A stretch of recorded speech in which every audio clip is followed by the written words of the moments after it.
बिस्मिल्लाहिर्रहमानिर्रहीम। अस्सलाम वालेकुम नाज़रीन। सिर्फ़ तफ़सीलात बताने के लिए मैं आपसे बात कर रहा हूँ और बड़ी हिम्मत जोड़ के मुझे आपसे पहली मर्तबा यानी मुझे कभी भी इतना मुश्किल नहीं हुआ बात करना इस कैमरे को देखकर। ये मुश्किल है काफ़ी और जो तफ़सीलात हैं वो मैं आपके साथ शेयर कर देता हूँ जो अब तक की हैं, क्योंकि बेशुमार लोग कह रहे हैं कि हमें बताएँ। इस वक्त मेरा 4 मुख्तलिफ़ लोगों से रब्ता है और उनमें से 3 लोग अरशद भाई की डेड बॉडी के करीब मौजूद हैं।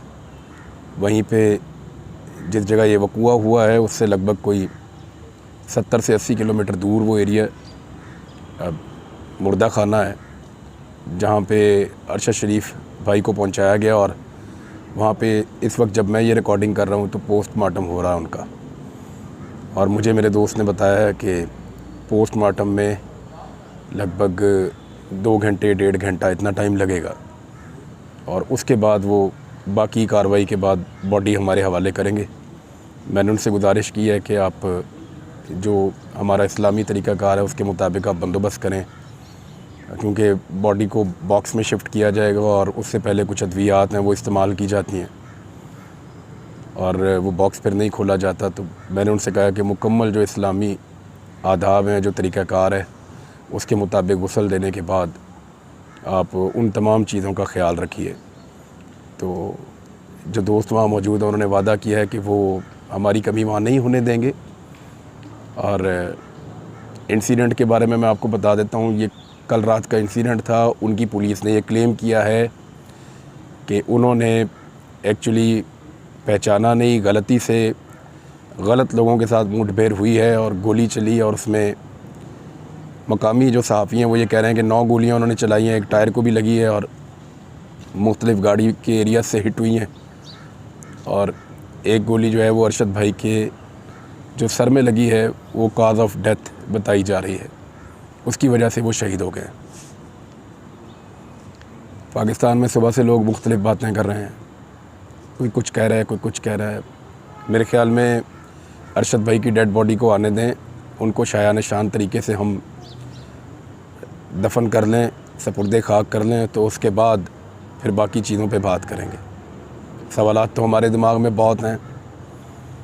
कीनिया क्यों उनको जाना पड़ा, यूएई से क्यों उनको भागना पड़ा, पाकिस्तान से क्यों उनको छोड़कर जाना पड़ा, ये सारे सवालात हमारे दिमाग में। हमें पता है, एक एक बंदे को जानते हैं जिसने उनका जीना हराम किया हुआ था। एक एक बात मेरे भाई ने मुझे बताई थी, मेरे दोस्तों को बताई थी, हम सबको पता है। इसके ऊपर कोई भी सियासत ना करे, ये सीधा सीधा एक जुल्म है जो इस मुल्क में हुआ है और उसको भेड़ियों तक पहुंचाया गया है। अब उन्होंने क्यों मारा है इसके ऊपर कीनिया में क्या इंक्वायरी होगी। पाकिस्तान में साना मॉडल टाउन आज तक साबित नहीं हो पा रहा, कीनिया में अरशद शरीफ का कत्ल साबित होगा।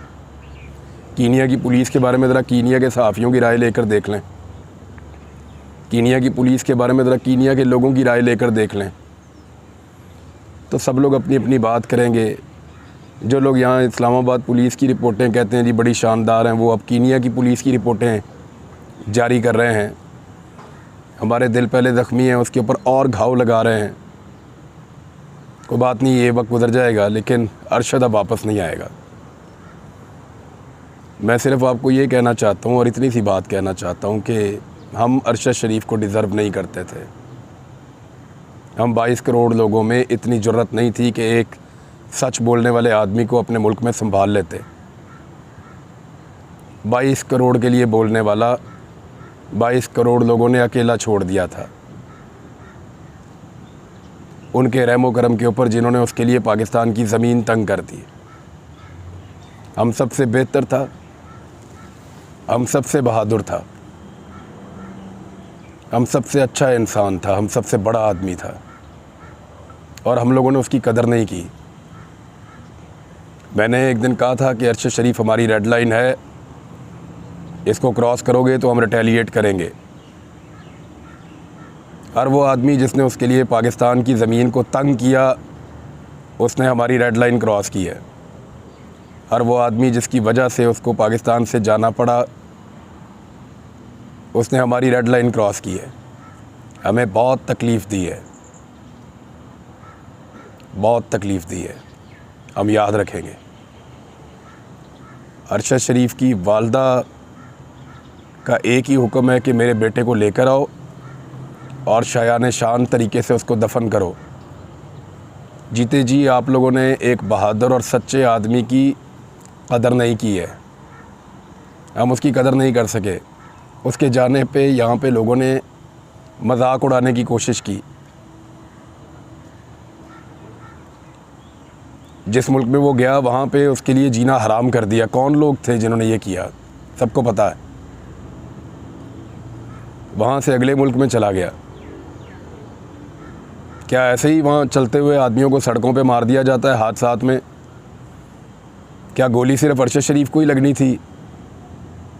बहुत सारे सवालात हैं, हम पूछेंगे। वहाँ के सहाफ़ी, वहाँ के लोग,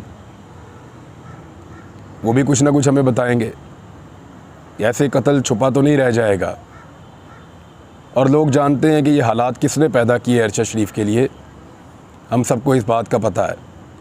मेरी आप सबसे एक गुजारिश है कि अरशद शरीफ की वालदा की ये ख्वाहिश कि मेरे बेटे की तदफीन उसके शायान शान होनी चाहिए, ये ज़रूर पूरी कीजिएगा। मैं यहाँ पे मौजूद हूँ। मैंने कीनिया का वीज़ा भी हासिल किया है, लेकिन मुझे वहाँ दोस्तों ने मना किया है कि आपके आने में और जाने में टाइमिंग मिसमैच हो जाएगी। हम कोशिश कर रहे हैं कि आज रात तक हर हाल में अपनी ज़िम्मेदारी पूरी करें और अरशद भाई की डेड बॉडी को रवाना करें वहाँ से।